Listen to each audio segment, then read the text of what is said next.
नमस्कार दोस्तों, आपका एक बार फिर स्वागत है मेरे YouTube चैनल फसाने टैब में।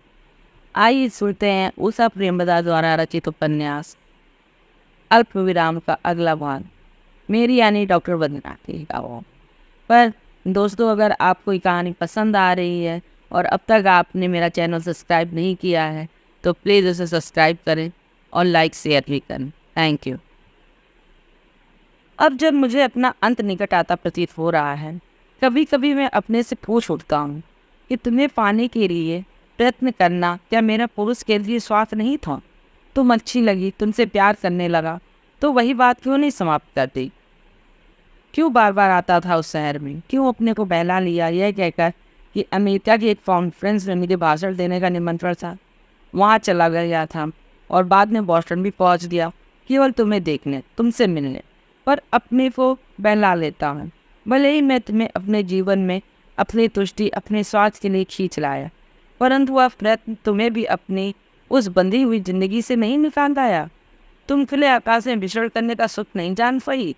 तुम्हें अपने आप को समझने पहचानने का अवसर नहीं मिला। पहले पापा फिर भाई के साथ रहते हुए तुम्हारा जीवन क्या था? एक आज्ञाकारी बेटी और सीमाओं में बदी बहन।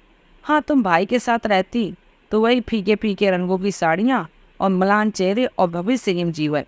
पर मुझसे विवाह करने का निर्णय तो तुम्ही ने लिया था, स्वेच्छा से मेरा वरण किया था, यह जानते हुए कि मैं आयु में तुमसे कितना बड़ा हूँ। मुझे संतोष है कि तुम अब तक जो निष्क्रिय जिंदगी जीती आई थी उसके दायरे से निकलकर तुमने अपनी जिंदगी को एग्जामिन करने की शक्ति उत्पन्न की। शायद पहली बार पुरुष के कंट्रोल से निकल सोचा कि तुम क्या हो, मेरी पत्नी ही नहीं, उसके दायरे के बाहर एक स्वतंत्र इकाई की तरह। तुम प्रस्तावना और इल्की से कितना चढ़ती थी। शायद तुम्हें कहीं अंदर ही अंदर यह रोष या आक्रोश सामने लगा होगा कि तुम्हारे पास भी यही अवसर था, पढ़ाई के बाद नौकरी करना, अपनी पहचान बनाना, अपनी अस्मिता को खोज कर सार्थकता उपलब्ध करना। मैंने तुम्हें किसी बंधन में नहीं बांधा। तुम यदि चाहती कि बाहर निकलो, नौकरी करो, तो मैं रोकता नहीं, बल्कि प्रोत्साहित ही करता। तुम्हारा सुख ही मेरा सुख बन गया है। पर टिक जो हो वह हो, लंदन और पेरिस की वह शॉपिंग का दीवानापन। अब मुझे लगता है कि शायद जीवन में पहली बार तुमने जाना था कि तुम जो चाहो वह करने के लिए स्वतंत्र हो। तुम्हें जो भी पसंद आए वह ले सकती है। एक छोटी सी बच्ची खिलौने की दुकान में स्वतंत्र थी। उसे गुड़िया भी चाहिए थी, वह भी लेने से पहले मेरी ओर देखना, मेरी सहमति पाना शायद तुम्हारी पुरानी आदत रही हो। हमेशा पापा और भाई की स्वीकृति, उनकी मंजूरी की प्रतीक्षा। पर हिंदुस्तान लौटकर तुम कभी उस तरह की शॉपिंग के लिए नहीं गई। विचित्रा मौसी के इतने उकसाने पर भी, जहाँ तक मैं जानता हूँ, तुमने एक भी कपड़ा, जूता या पर्स यहाँ नहीं खरीदा। गहनों की तो बात ही दूर रही। गेस्ट हाउस में न रहकर यहाँ नवाबगंज की गढ़ी में रहना भी तुम्हारा ही निश्चय था। यद्यपि यहाँ रहना तुम्हें कभी भाया नहीं, फिर भी तुम मुझसे प्रसन्न, तुष्ट और तृप्त लगती हो। शुरुआत चाहे मेरी ओर से हुई हो, पर तुम मुझसे बेहद प्यार करती हो, इसका मुझे विश्वास है। मैं इतना अहमवादी नहीं हूँ कि गाँव की मेरे स्पर्श से तुम में जान आ रही, पर इतना तो सोचने का हक बनता ही है कि मेरे सहवास से तुम्हें अपने को पहचानने की सामर्थ्य आ गई। मुझे पूरा विश्वास है कि मेरे न रहने पर, और निश्चित है अभी नहीं तो कुछ समय बाद, तुम अपने आगे की राह का सही सही निर्णय कर सकोगे। मैंने तुम्हें गढ़ा नहीं, केवल तुम्हें अपने आप को पहचानने की राह दिखाई। मैं जानता हूँ कि हमारा समाज स्त्रियों के प्रति कितना अन्यायी है। बड़की बौजी को देखो, विचित्रा मौसी को देखो, उनमें कितनी संभावनाएं थी, पर छोटी उम्र में वकील साहब को ब्याह दी गई और पूरे जीवन वही लीक पकड़कर बैठी रहीं। उस पूरी पीढ़ी की स्त्रियां करती भी क्या? उन्हें तो बचपन से ही पुरुष की छत्रछाया में रहकर सारे विधि विधानों का पालन करना सिखाया जाता था। उसी में वो अपना सुख पाती थी, और जो स्थिति होती थी उसे किस्मत समझकर स्वीकार कर लेती थी। और मैं भी तो उसी परंपरा को निभाता चला आया था। ये इटली के ध्वंसावशेषों के बीच मेरे अंदर एक ज्ञान, एक बोध का जागृत ना हुआ होता तो मैं अब तक वही अय्यास लंपट जीवन जीता रहता, शायद कब का मर चुका होता। उस क्षण मुझे अपने पर बहुत ग्लानि हुई थी। अपने पर रोष हुआ कि मैं क्यों बेमानी जिंदगी बिता रहा हूँ। मेरे पास सब कुछ है, मेधा, अवसर, युवावस्था, क्यों मैं सब बहाए दे रहा हूँ? और उसके बाद जीवन में जो परिवर्तन लाया उससे मैं कितना तुष्ट रहा। एक परिपूर्ण और सार्थक जीवन जीने के बोझ से मैं गर्वित था। एक शोधार्थी, तापस और भिक्षु जीवन जीने का कितना गहन संतोष था कि तब तो मुझे टर्की की वे सुंदर वेश्याएं भी ना लुभा सकी। अब मैं जान रहा हूँ कि हमारी पौराणिक गाथाओं में कितना सत्य है। विश्वामित्र जैसे तपस्वी का मेनका जैसे अप्सरा पर रीत जाना अब मैं पूरी तरह समझ सकता हूँ। अब जब मैं बैठकर तुम्हारे लिए लिख रहा हूँ तो जानता हूँ कि माधव मोहन के सारे काम समाप्त करने पर तुम भी रसोई में गैस ठीक से बंद है या नहीं, नीचे से ऊपर आने वाली सीढ़ियों के दरवाजे वाली साकर बंद है या नहीं, ये दोबारा तिबारा जांच रही होगी। फिर तुम नहाने जाओगी, रात्रि वस्त्र पहनकर पलंग पर आओगी। तब तक मैं भी ये पत्र बंद करके तुम्हें तुम्हारी प्रतीक्षा करता मिलूंगा। और उस संभोग की परिणति में मेरे ये सारे तर्क कुतर्क, सारे संदेह और अनिश्चितता बह जाएगी। तुम बाई कोनी मोड़कर हथेली पर अपना गाल रखकर सो जाओगी और मैं तुम्हें देर तक एकटक देखता रहूँगा। एक बात जो बार बार होठों तक आती थी और मैं उसे दफन कर देना चाहता था, वह यह कि लकी सर नाम का व्यक्ति ही तुम्हारा पहला पति है, प्रवाल श्रीवास्तव।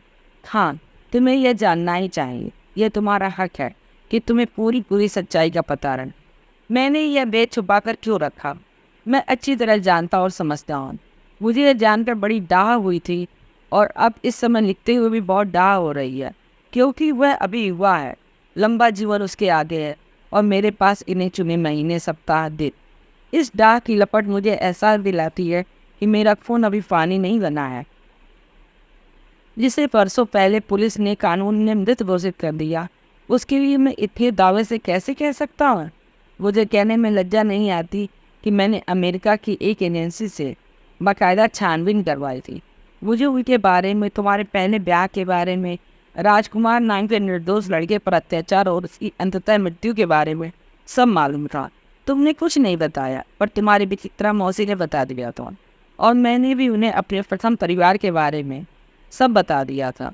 चुप रहना उनका निर्णय था और उसके पीछे उनका तुम्हारे प्रति प्यार ही था। वह तुम्हें किसी प्रकार के आघात से बचाना चाहती है। तुम्हें यह वृत्तांत चंद्रकांता संतति के समान लगेगा। तुम्हें बता दूं, यह तिलिस्मी और जासूसी से भरा हिंदी का लंबा उपन्यास है, शायद 32 भागों में, जिसमें किसी के साथ कुछ भी हो सकता है। बेस बदल कर कोई भी कुछ और बन सकता है। वो भी ऐसे ही अय्यार के समान है, जो दिखते हैं वो है नहीं और जो है वो दिखाई नहीं देता। अमेरिका आने पर प्रवाल ने बॉस्टन बंदरगाह के एक रेस्टोरेंट में काम ले लिया था। छात्रवृत्ति थी पर बहुत कम। अक्सर विदेशी विद्यार्थी ऐसे ही काम ले लेते हैं जिन्हें अमेरिकन करने के अनिच्छुक रहते हैं। रेस्टोरेंट की सफाई, गंदी प्लेटों को धोना, कूड़ा फेंकना, किसी को डिटेल नहीं मालूम। उन्हें नौकरी करते हुए 3-4 दिन ही हुए थे। वो किचन के पिछवाड़े वाले हिस्से में काम करते थे। एक दिन न जाने कैसे रेस्टोरेंट में 2 गुटों में झगड़ा हो गया, मारपीट होने लगी। साथ में किसी ने पिस्तौल निकाल कर गोलियां भी चलाई। उस धक्का पेल में जिसको जहाँ जगह मिली वो भाग गया। एक हुजूम किचन में भी घुस आया। रेस्टोरेंट में पुरानी बोतलें था। पीछे की बालकनी भीड़ के दबाव या उसका बोझ न सह सकी और टूट गई और 10-12 लोग समुद्र में गिर गए। कुछ स्वयं तैरकर किनारे आ गए, कुछ को घटनास्थल पर पहुंची पुलिस ने निकाला, पर प्रवाल का पता नहीं चला, क्योंकि विदेशी विद्यार्थी के विश्वविद्यालय ने भी खोजबीन करवाई। कुछ दिन बाद उनका ओवरकोट मिला। उसकी जेब में जो प्लास्टिक की थैली में सीलबंद कागज थे, उसकी बिना पर उनको लापता या मृत करार कर दिया गया। रिपोर्ट भारतीय दूतावास और परिवार को भेज दी गई, पर वो मरे नहीं थे। हमारे लकी साहब ने जिस प्याले में चाय पी थी उसके फिंगरप्रिंट मैंने अमेरिका भेजे थे। FBI के कंप्यूटर ने उन्हें प्रवाल श्रीवास्तव से मैच किया, यानी तुम्हारी मम्मी सही थे, वो प्रवाल ही है। इस बीच वो प्रवाल से लकी कैसे बन गए ये डिटेल तो वही जाने, पर बॉस्टन के एक अस्पताल में उनके रिकॉर्ड थे लकी शाह के नाम से, जहाँ किसी दुर्घटना में सिर में चोट लगने से उनका इलाज हुआ था। जब बहुत ढूंढने के बाद उनका शव नहीं मिला, वो अमृत घोषित कर दिए गए। भारत में सबने स्वीकार कर लिया। अधिक खोजबीन होती भी तो कैसे, पर वो मरे नहीं थे। न जाने कैसे अथीना ने उन्हें बचा लिया और उस बेसुध तंद्रिल जख्मी अवस्था में जो इतिहास गढ़कर बताया वो कदाचित प्रवाल ने स्वीकार कर लिया। प्रवाल श्रीवास्तव से लकी शाह हो गए, मछुआरे अथीना के पति। फिर उन्हें अभी वो अटैची मिली जो अथीना झूठ बोलकर उनके अपार्टमेंट से उठा लाई थी। उसमें थे MIT के प्रवेश के कागज पत्र और परिवार के फोटोग्राफ। तभी उन्हें अपनी पहचान पता चली और वह खोजते हुए तुम तक आए। पर तुम तो मेरी पत्नी थी। एक प्राचीन कालीन पति की तरह मैं तुम्हें जकड़े बैठा था। पर एक बार छोटी ही सही मेरे दिल में तीर बनकर चुभी। वह थी तुम्हारे चेहरे की क्षणिक चमक। उन्हें पहचान कर तुम अनायास ही मुस्कुरा पड़े थे, पर तुमने तुरंत दृष्टि नीचे कर ली। पर मेरे ईर्ष्यालु हृदय के लिए वह क्षण काफी था।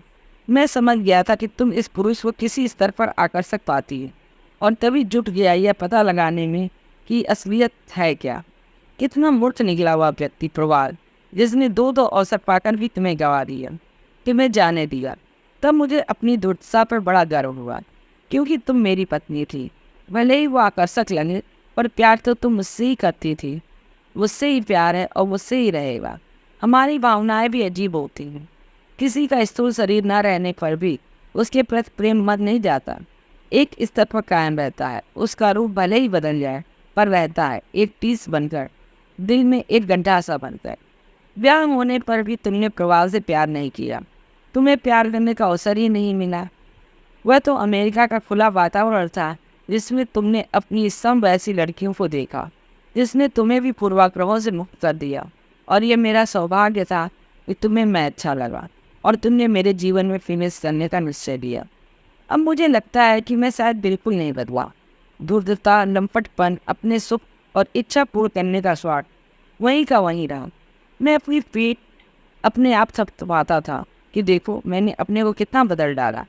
उस विलासी जीवन को एकदम त्याग दिया जिसमें शराब थी, देश विदेश की खरीदी हुई लड़कियां थीं, केवल अपना सुख और संतुष्टि थी। पर नहीं, शायद मैं अपने प्रति कठोर और निर्दय हो रहा हूँ।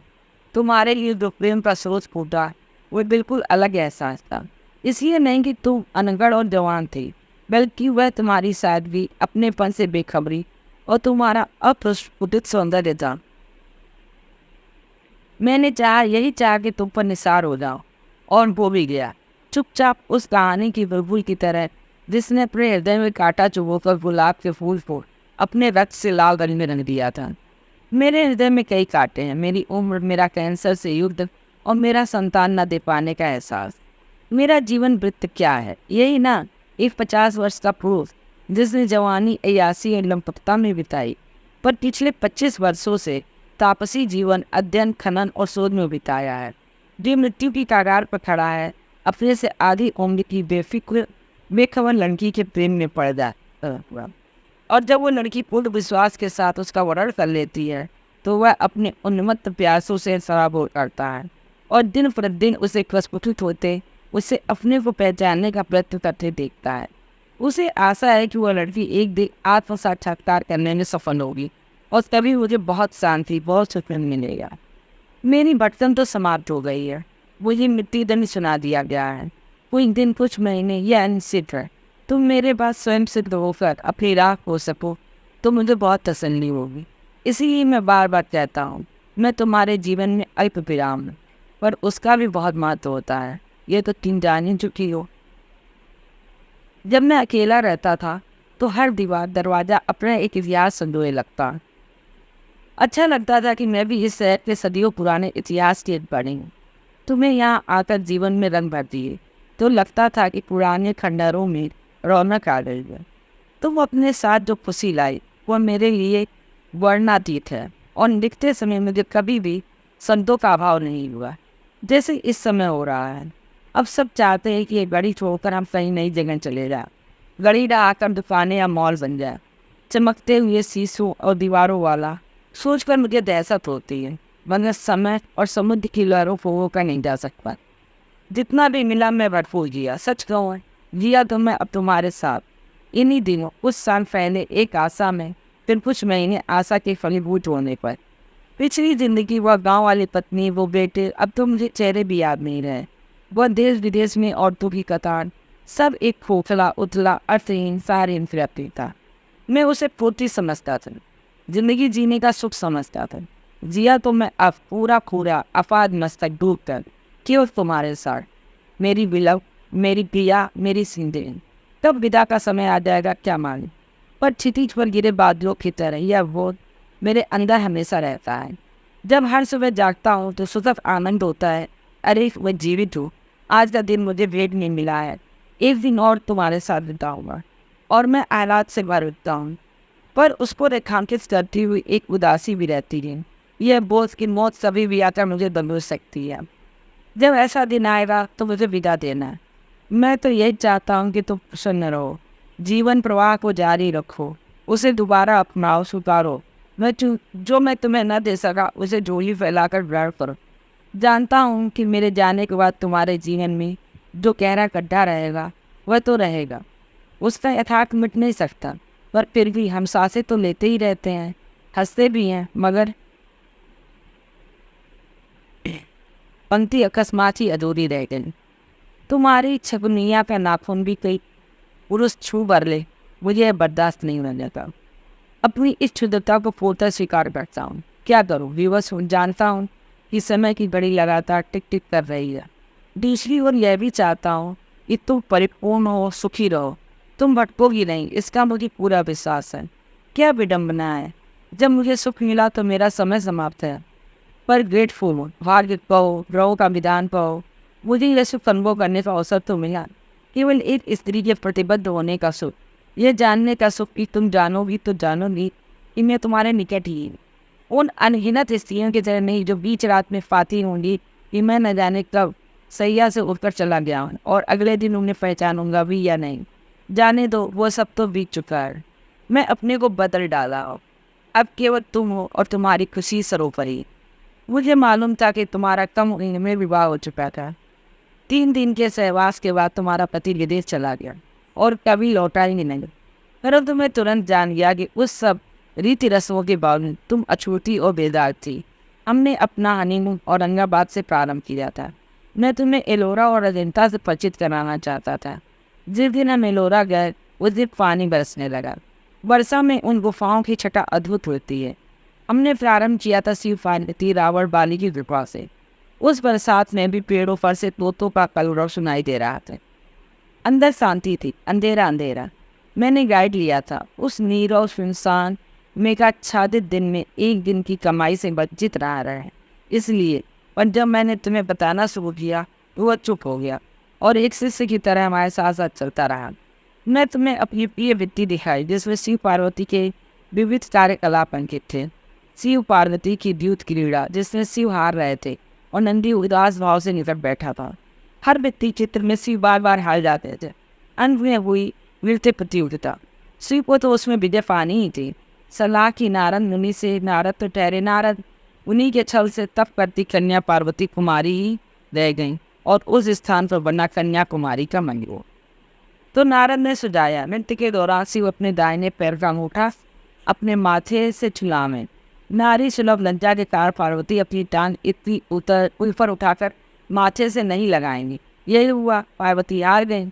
मेरी यह कहानी सुनकर तुम खिलखिलाकर हंस पड़ी थी और तभी से तुम सपची सिमटी कली की तरह शरीर को समेट रहने के बजाय सहज प्रस्फुटित होते पुष्प की तरह खिलने लगे। तुम्हारे शरीर का अंग अंग पूर्ण रूप से एक टहनी पर खिले प्रस्फुटित पुष्प की तरह झांकने लगा और तुम पूर्ण रूप से मेरी सहभागिनी बन गई। मेरा अभिप्राय तुम्हें कुछ सिखाने का नहीं था।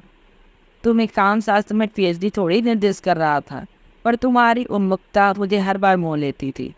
पीछे से आकर मुझे बाहों में भर लेना, धीरे धीरे मेरे कान में कुछ कहना, ये सब मुझे कितना आह्लादित कर देता था, तुम्हें बता नहीं सकता। हम ऐसे ही रहते रहेंगे, मुझे विश्वास हो चला था। एक दूसरे में नहीं, एकाकार जैसे हमारी सांसें। हम एक दूसरे से ऐसे घुलने मिलने लगे कि जैसे यह प्रश्न भी अधूरा रह गया है। अब मेरे मन में बराबर आपको लेकर उधेड़ बुन होती रहती है। मेरे बाद आप क्या करेंगे? अकेली रह पाएंगी? मैं नहीं चाहता कि आप फिर उसी मम्मी और भाई की दुनिया में लौट जाए। फिर क्या? पर आपका पुनर्विवाह, किसी और पुरुष से संबंध, किसी और का सामीप्य से? नहीं, यह विचार आते ही मैं तड़प उठता हूँ। मेरे मन में बराबर ये कशिश चलती रहती है और डाह से मेरा सारा शरीर हृदय में उठता है। मुझे अपनी क्षुद्रता पर लज्जित होना चाहिए, मगर मैं एकदम निर्लज्ज। मैंने अपनी ये भावना स्वीकार कर ली है कि मैं आपको लेकर बहुत पजेसी, बहुत ज़्यादा ही संकुचित हो रहा हूँ। मैं अपनी प्रिया को किसी दूसरे के सुपुर्द नहीं कर सकता। किसी और की बाहों में बंद कर उसके तुष्टिपूर्ण चेहरे की कल्पना से मेरा तन मन तड़प उठता है। मैं हर वक्त अपनी क्षुद्रता से जूझता रहता हूँ।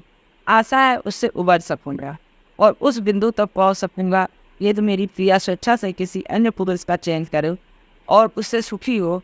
उस विचार को मैं तार्किक रूप से अपना सके। ये तो मेरे बाद किसी और को चुने थे, यह उसका अधिकार होगा। वह उस राह चले जहाँ उससे सुखों पर पूर्णता मिले। तो फिर मुझे भी उस तथ्य को स्वीकार कर लेना होगा। मेरी आत्मा दुखी नहीं होगी, न वह मेरे साथ विश्वासघात ही होगा, क्योंकि आत्मा नाम की इकाई में मैं विश्वास ही नहीं करता। फिर भी सच तो यह है कि ये सब अपने को बहलाने के झुठलाने के तरीके हैं। आप ऐसी राह चुने जहाँ किसी के भी संसर्ग से सुख पाएं। नहीं नहीं, मैं ये सोच भी नहीं सकता। पर मेरे सोचने न सोचने से फर्क ही क्या पड़ता हूँ। मैं तो राख बनकर कन्याकुमारी के 3 सागरों में विलीन होऊंगा। तो आगे अपने जीवन का क्या करना है, क्या राह पकड़नी है, तो आपको स्वयं ही निर्धारित करना होगा। आप स्वतंत्र होंगी, स्वाधीन, संपन्न। सारी दुनिया आपके सामने बिखरी होगी। आप जो भी चाहें करें। सड़क पर घूमते नंग धड़ंग आवारा बच्चों को इकट्ठा करके स्कूल चलाएं, उन्हें खाना कपड़ा शिक्षा दें, या प्रस्तावनों और इल्की की संगत में असमर्थ निरुपाय स्त्रियों को समर्थ बनाएं। यह सब आपकी इच्छा। इसलिए नवाबगढ़ी के पीछे पड़ी हुई विस्तृत जमीन मैंने नहीं बेची। यही सोच कर के लिए आप चाहेंगी तो वहाँ स्कूल चला सकेंगी। सब कुछ आपकी इच्छा पर, कोई दबाव नहीं, कोई अनुशासन या कोई सीमा नहीं। मेरी ओर से पूर्ण स्वतंत्र, जो भी इच्छा हो उसे बेधड़क परिपूर्ण करने की खुली छूट। यह मेरे तार्किक स्वयं का मत है। मैं तो एक स्मृति, एक प्रतिध्वनि, एक कसर, आपके शरीर पर सुख की एक अमिट छाप बनकर रह जाऊंगा। आप रोएंगी, बीतेंगी, ठोकर खाएंगी, गिरेंगी, क्योंकि यह तो स्वाभाविक है। पर अपने को उठाने, संभालने और सामर्थ्य आप में आ गई है। आप जो भी निर्णय लेंगी सही निर्णय होगा, क्योंकि गलत राह पकड़ना आपकी पैकेज के विरुद्ध है। यही सोचकर दिल थाम लेता हूँ।